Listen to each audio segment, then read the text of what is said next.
and we're here to honor our ancestry and our lineage. Gold before chains.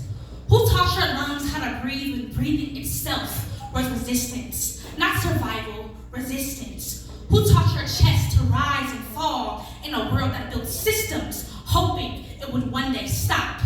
Who taught your spine how to remain vertical in a world that spent centuries perfecting the architecture of your collapse? Who taught your body how to carry dignity before dignity was ever returned to you? And what is the sound of 500 years living inside one body? Is it loud?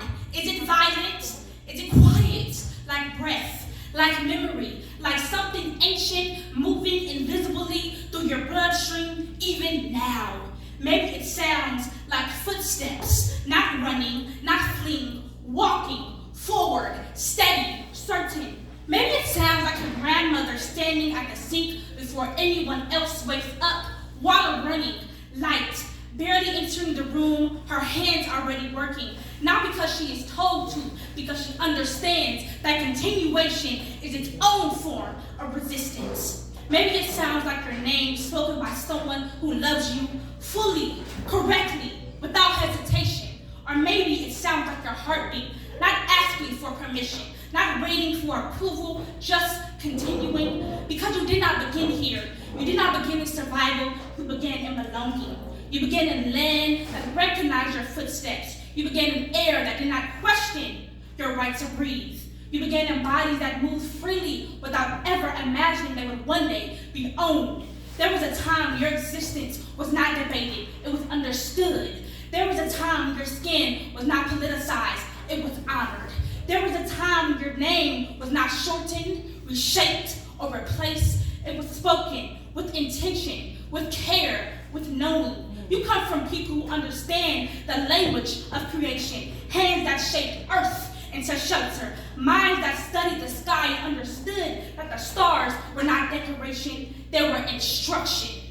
You come from people who do not wait for permission to exist. They existed fully, completely, unapologetically.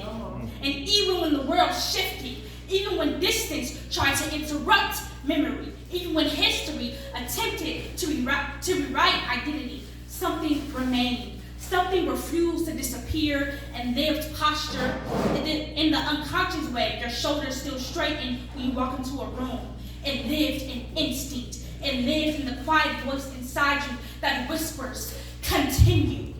It lived in breath, passed carefully, deliberately, from one body to the next, and still breath continued. Still hearts continued, still life continued, generation after generation after generation, carrying something invisible, something indestructible.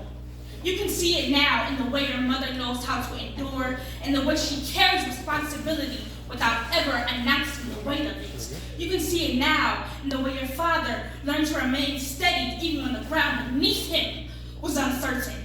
You can see it now in the way your grandparents speak with authority without ever raising their voice, because they understand something the world tried to forget. They understood that survival was never the end of the story. Continuation was, creation was, presence was. You are not here because history was easy. You are here because history was survived, because breath was protected, because identity was preserved even in silence. You carry that preservation now inside your chest, inside your posture, inside the quiet certainty that you belong here, not temporarily, not conditionally, fully. You are not separate from the people who came before you. You are the continuation, the breath that did not end. It transformed into yours. Their strength did not disappear. It relocated into you. Their existence did not conclude. It expanded into you. You standing here, breathing, living, continuing, and there will be moments when the world does not recognize what you carry, moments when it misunderstands your silence, moments when it questions your presence, moments when it forgets that you are not new here. You are ancient. Your continuation made visible. Your inheritance made into flesh. You are breath that has outlived interruption. You are life that has lived expectation. You are the proof that existence is stronger than erasure. Because gold does not stop being gold just because it was buried. It waits, patient, unchanged, until someone remembers where it was placed, until someone remembers you and you. You're remembering now in the way you stand, in the way you speak, in the way you exist, without shrinking, without apologizing, without disappearing. You're remembering that you were never created to collapse. You were created to continue. You were created to exist fully, to breathe fully, to live fully. You are not standing here alone. You are standing with generations inside you. Generations that refuse to vanish, that refuse to surrender. Generations that refuse to end. Their breath is your breath now. Their strength is your strength now. Their continuation is your responsibility now. Even in moments when you feel small, even in moments when you feel uncertain, even in moments when you forget, your body remembers, your breath remembers, your existence remembers. You were gold before interruption. You were gold before doubt. You were gold before anyone ever tried to convince you otherwise. You were still gold, not because the world made it easy, because you remained, because you continued, because you breathe, because you are here, alive, present, unfinished, and still continuing now. Thank you.